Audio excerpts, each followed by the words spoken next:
앞서 속 깊은 뉴스 시간에 전해드렸죠. 정부 고위공직자 재산이 공개됐는데 오늘 가장 관심을 끌었던 게 김의겸 청와대 대변인 재산 상황입니다. 이 부분이죠. 작년에 10억 원 빌린 후에 재개발 구역에 있는 25억 원짜리 25억 돈이 커서 25억 원짜리 상가 건물을 매입해서 논란입니다. 자, 이 문제 어떻게 봐야 할지 얘기 좀 해보겠습니다. 경제정의 실천 시민연합 부동산 건설계획본부 김성달 국장 전화 연결돼 있습니다. 안녕하세요. 예, 안녕하세요. 국장님, 이 김의겸 네. 대변인 논란 지금 보셨죠? 예. 30년 동안 집 없이 살다가 청와대 나간 후에 노모를 모셔야 되니까 살 집이 필요하다 이렇게 얘기했는데 이거 어떻게 네. 보십니까? 그래서 이제 뭐 문재인 정부에서 예. 집값이 많이 폭등했습니다. 그래서 아파트 보유자들은 막대한 시세 차익도 얻었고 또 재개발 재건축 지역의 개발 호재, 뭐 땅값 상승 이런 게 다 국민들이 분노한 상황이었거든요. 네. 이 부분에 대한 대책 마련을 요구했는데 정작 그 핵심인 그 고위공직자께서 네. 그 집값 폭등으로 국민들이 다 몸살할 때 그 시기에 재개발 지역에서 수십억 원의 건물을 매입했다고 보니까 이게 지금 일반인도 아니고 고위공직자로서의 이런 행동들이 사실은 부적절한 거 아니냐 이렇게 부적절하다. 보여집니다. 네. 이해가 안 되는 바는 아니지만 그 위치가 있기 때문에 네, 부적절하다 이 그렇죠. 말이네요. 그 시기도 중요해요. 등기부 보니까 2018년 7월이거든요. 네. 그때가 정부가 부동산 가격 잡으려 했던 그 시점인데 그렇죠. 본인은 네. 반대로 행동한 거 아닙니까? 네. 그러면 이거 저는 상식적으로 공직 나온 후에 사면 되지 그 아니면 하지 말든가 대변인을 네, 이 네. 논란이 생길 것을 몰랐을까요? 글쎄 그 지점도 있습니다. 그 대변인 시작이 2018년 2월이거든요. 그 그러니까요. 말씀하신 것처럼 거래 시점이 집값 폭등할 시기입니다. 근데 네. 오늘 그 이러한 언론 보도 관련해서 해명을 하신 걸로 보면 논란거리가 될 줄 그런 몰랐다라는 식이에요? 걸로 보여집니다. 음. 당사자는 30년 무주택자였고 시세 차익을 염두에 둔 매입이 아니다. 음. 그런데 사실 그럼에도 불구하고 재개발 지역에서 건물을 사면 시세 차익이 생길 거라는 걸 국민 모두가 알고 있는 상황에서 네. 이게 논란이 아니다라고 생각했다는 것이 왜 이렇게 안일하게 인식을 갖고 있는 아. 것이냐, 이런 문제를 갖고 있다라는 게 오히려 국민들로 보기엔 청와대에 음. 이런 분위기가 없다라는 게 저희도 더 문제다, 심각한 문제다 이렇게 국민들 보여집니다. 마음하고 좀 다르니까 이해가 안 되는 부분 같은데 저 여기서 한번 짚어보죠. 저도 투기 네. 투자 뭐 옛날에 내가 하면 투자고 남이 하면 투기다 이런 말도 있었는데 네. 오늘 네. 김 대변인은 집이 있으면서 시세 차익 때문에 대파는 게 투기다. 아니면 뭐 시세 차익 노리는 거 이런 것들을 이제 말한다고 하고 자기는 둘 다 해당한 상황이 없기 때문에 투기 아니다라고 얘기하는데 이 부분은 예. 어떻게 봐야 됩니까? 네, 요즘 뭐 부동산 만능주의지 않습니까? 뭐 네. 초등학생들도 건물주가 꿈인 나라에서 이제 뭐 누가 투기와 투자를 구분하는 것이 사실은 조금 뭐 모호하다고 보여서 또 그렇죠. 의미가 없다라는 얘기도 하시지만 사실 이건 엄격히 구분해야 된다고 봅니다. 네. 투자는 공장이나 건물, 어떤 생산 활동을 위해서 부동산을 구입하는 경우라고 저는 보여집니다. 반면 투기는 생산 활동이 아닌 어떤 이익 추구를 위해서 구입하는 경우로 봐야 된다. 그래서 본연의 생산 활동을 위해서 부동산을 구매하는 경우가 아니면 사실 투자라고 볼 수 없다라는 거거든요. 네.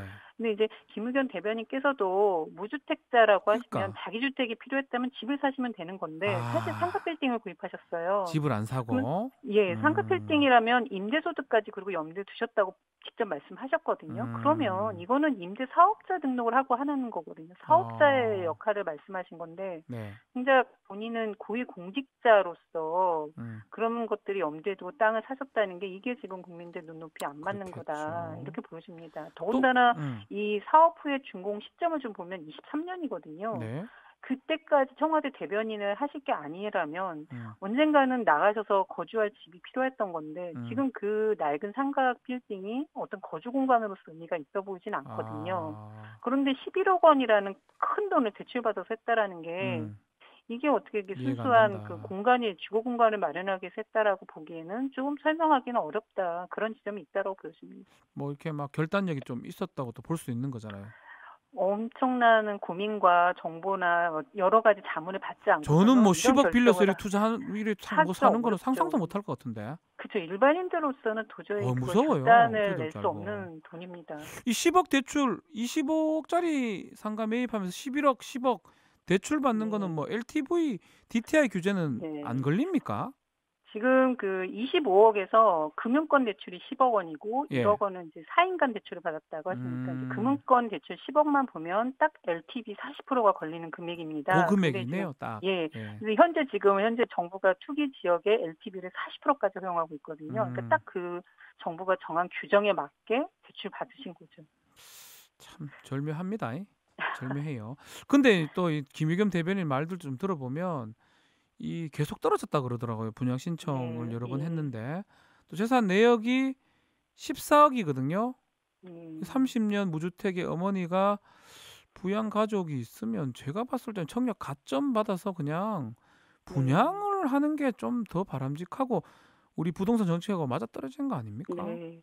예, 맞습니다. 저희도 그렇게 보는데 음. 최근 집값도 또 주춤하고 미분양도 막 언론에 나오고 있는 살려면 살 상황이기 수 있죠. 때문에 뭐. 예.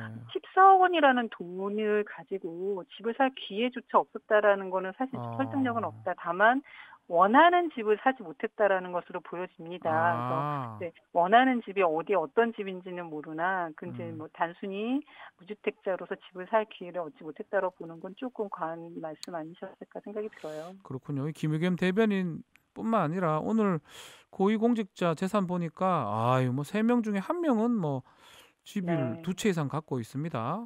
이 김현미 장관이 다주택자들 집 팔아라 하는데 안 파네요, 이 사람들은. 네. 고위공직자들은.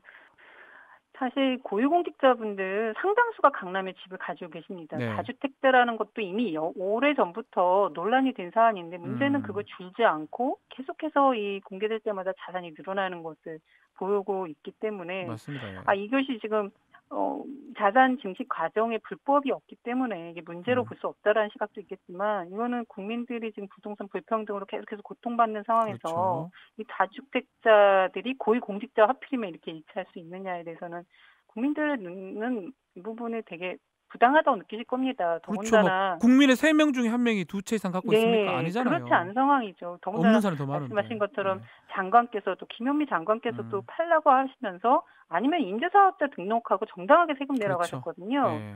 그런데 그것이 지금 고위공직자들이 국민이 바라는 겁니다. 그런데 음. 다주택자라면 다 결국은 임대소득이 발생하는 건데 네. 그럼 임대사업자 등록을 하시고 고위공직자로서 역할을 하시지 않는 것이 맞는 것인데 지금은 음. 그걸 요구하는 분들이 아니잖아요. 그러면 그렇죠.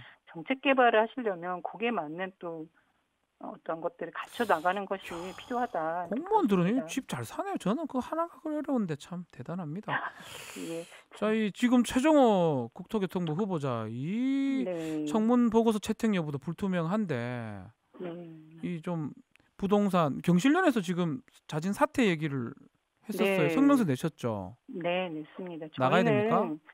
저희는 그렇게 보는 게 사실 어. 저희는 최종호 후보자뿐 아니라 오늘 또 어제 인사청문회 하신 진영 후보자나 어. 또는 조용호 후보자도 다 이제 그렇게 스스로 사퇴해야 된다라는 입장입니다. 예. 왜냐하면 최종 후보자 같은 경우는 재산이 잠실 세종시 분양권도 있지만 분당 아파트를 그 인사청문회 하기 딸한테 팔았어요. 직전에 예. 네, 그리고 거기에서 또 본인이 월세까지 지불하시면서 이게 음. 꼼수승연 논란이 있거든요. 네.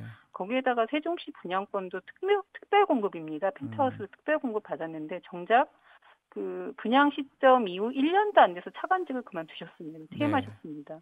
그러면 지금 공무원 신분도 아닌 상황에서 결국은 그 세종시 분양권을 갖고 있었다는 얘기 때문에 이거는 특별 공급을 악용했다라고 보여지는 거거든요. 네. 근데 이분이 하셔야 할 일들이 결국은 그 서민주거 일이잖아요. 안정이고 그 일이에요. 그런 예. 역할이거든요. 반대로 하면 돼요. 예. 본인이 하고. 예. 그래서 그런 것은 적절치 않다. 이렇게 음. 저는 보여지는 거예요. 자, 이거 뭐 인사청문회 할 때마다 똑같은 얘기거든요. 부동산 네. 투기, 뭐 시세 차익. 이거 어떻게 이런 우리 국민들 중에 많은 사람들이 그냥 1주택 아니면 없거나 이렇고 투기 네. 안 하는 사람 대부분인데 어떻게 이렇게 뽑히나요? 이 후보자들이? 네, 저희도 놀란 게 이번 후보자분들도 왜 이렇게 재산이 많은가? 아니 이번뿐만 아니고 지난번 계속 예. 계속. 예, 그렇습니다. 왜 이렇게 음. 고위공직자로서 더 청렴해야 되고 그렇죠. 더 엄격한 잣대가 필요한 직을 가지고 계신 분들이 왜 이렇게 재산이 많고 자꾸 늘어만 나는가? 그걸 알고 보면 이분들이 사실은 정책 개발에 연관을 갖고 있는 분인데 이게 그러니까요. 결국은 지금의 집값을 떠받치는 하나의 큰 원인이다라는 거거든요.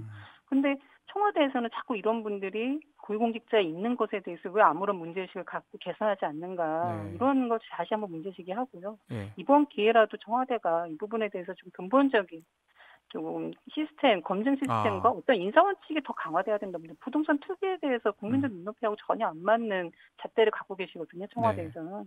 그런 것들이 개선돼야 된다고 봅니다. 후보자 윤리에 맡겨서는 될 일이 아니다. 무슨 시스템이 필요하다. 그렇죠. 이 말씀이네요. 예. 시스템의 문제를 개선할 필요가 있습니다. 알겠습니다. 여기까지 듣겠습니다. 네. 감사합니다. 예, 감사합니다. 경제정의실천시민연합 김성달 국장과 말씀 나눴습니다. 박지훈의 세계는 그리고 우리는 박지훈의 세계는 그리고 우리는 모두를 위한 쉽고 맛있는 시사 MBC가 드리는 저녁 시사 세계는 그리고 우리는 평일 저녁 6시부터 8시까지 박지훈